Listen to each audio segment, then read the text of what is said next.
Brought to you by Ford. Have you driven a Ford lately?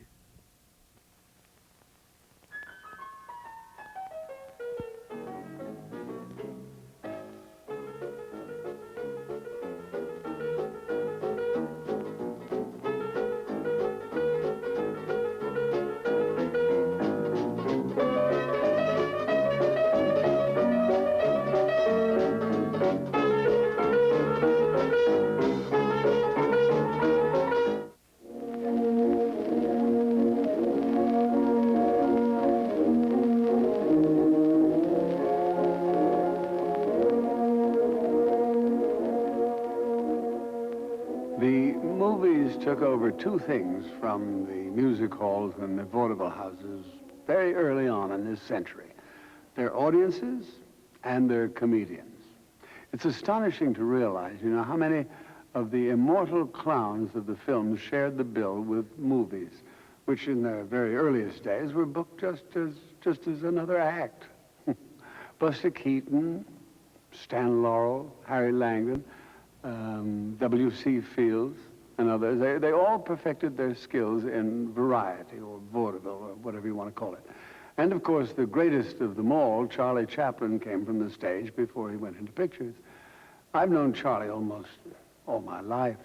He was one of my father's closest friends, and of course, he was his partner in United Artists. I've always been a trifle embarrassed over our first meeting. I was just about, 6, 7 years old, something like that, when my father introduced us. And at that time, I was in the bathtub.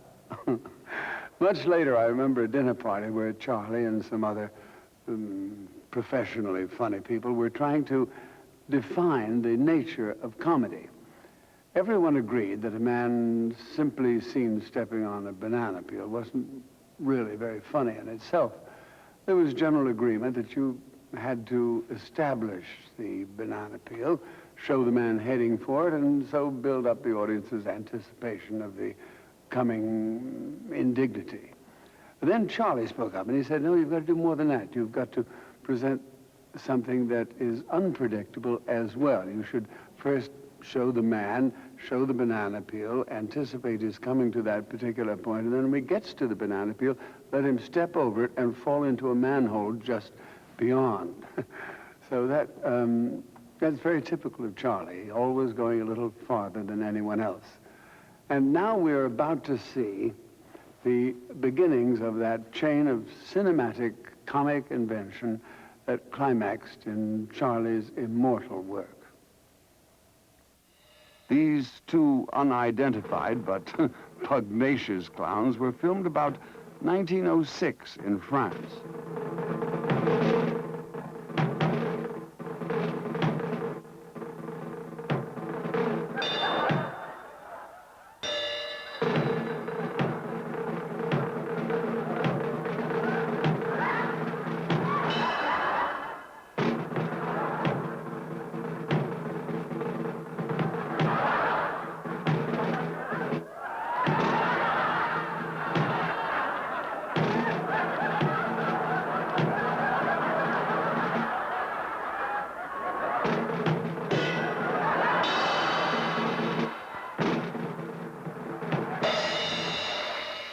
Perhaps it was the sun that brought the clowns and the cinema together.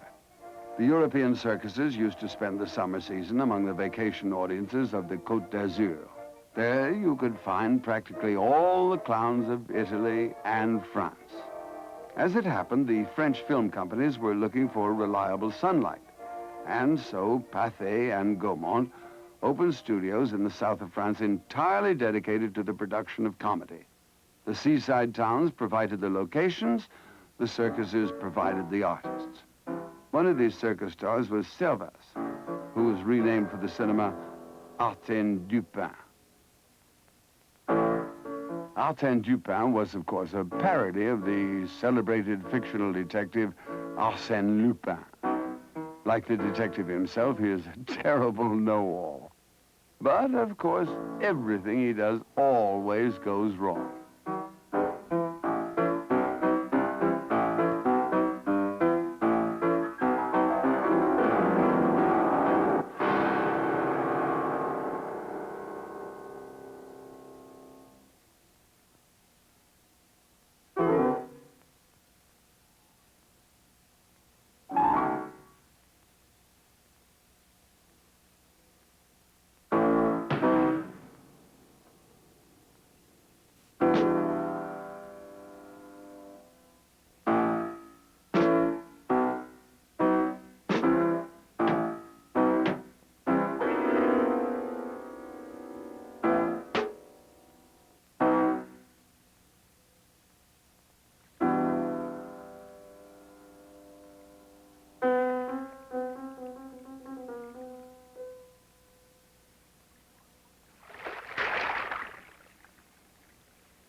In 1910, the Italian and French film industries competed to sign up the top clowns of the music halls and circuses. Ferdinando Guillaume belonged to one of the great Italian circus dynasties, founded by an aristocratic refugee from the French Revolution who fled into Piedmont and started a new life as a traveling acrobat. No member of the Guillaume family, however, ever achieved the worldwide fame of Ferdinando, whose idiotic face and great grin were known and loved across the world in the years before the First World War. At first, he was known as Tontolini. Later film comedians built themselves clearly defined characters. Little Tontolini, however, was a kind of abstraction of foolishness. He could assume every style or character, even that of a nice infant in a sailor suit playing truant to go to the carnival. At his best, in films like Tontolini and His Donkey, made in 1911, Tontolini soared to wonderful heights of surreal senselessness.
Tontolini spent all his career in Italy. André Gide was a cosmopolitan. He was born in 1884, worked as a music hall singer and acrobat, and had occasionally appeared in films by Georges Méliès before Charles Pathé hired him for his studios in 1906. As Boireau, he was soon famous throughout Europe. But in 1908, the Italian studios could offer bigger money than the French film producers. The Italians hired him, and in Italy, he now became Cretinetti. In the days when he worked for Georges Méliès, Gide learned a lot about the technique of film magic, which he put into practice in many of his films, like this one, How Cretinetti Pays His Debts, made in 1911.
The genius of the great clowns was their ability to create their comedy out of the absurdities of real life. In the early years of the 20th century, most of Europe was gripped by a terrible fever, a passion for roller skating. This was a gift for the clowns, of course. And here is what Cretiniti made of the roller skating craze in Sport alla Moda, the fashionable sport of 1912.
In later years, Deed returned to films in France, but his fame did not outlast the silent era. In the 1930s, he was working as a night watchman at the Pathé Studios, where once he had been king.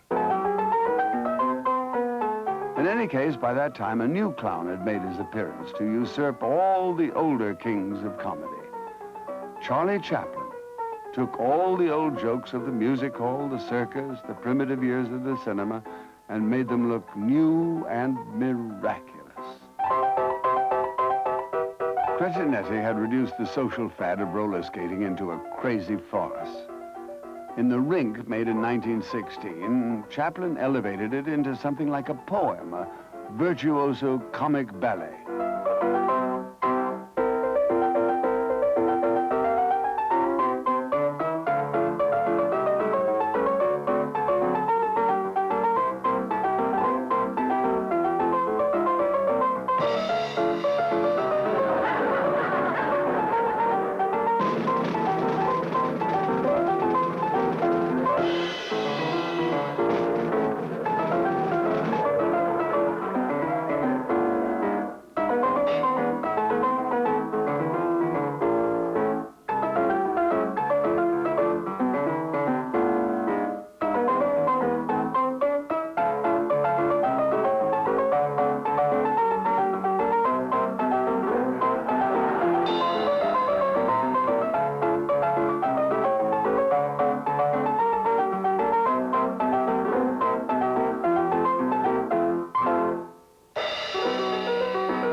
Just like the others, Chaplin had learned his craft and polished his techniques over the years on the stages of the music halls.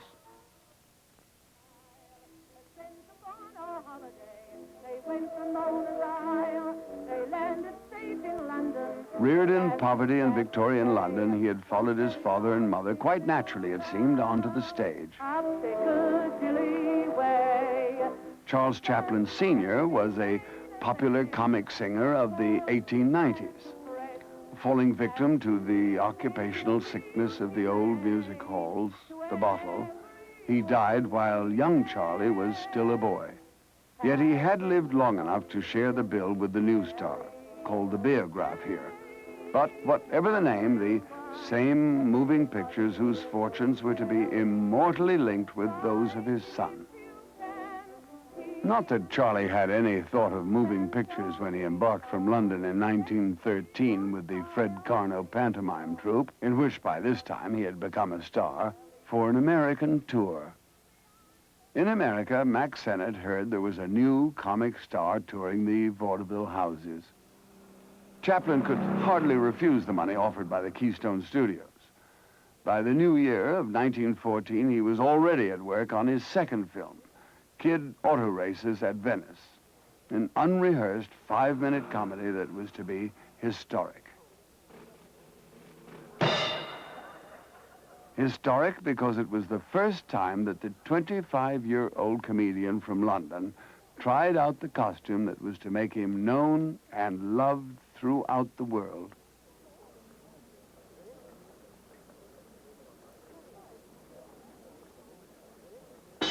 He'd made the costume out of bits and pieces borrowed from fellow actors at the Keystone Studios.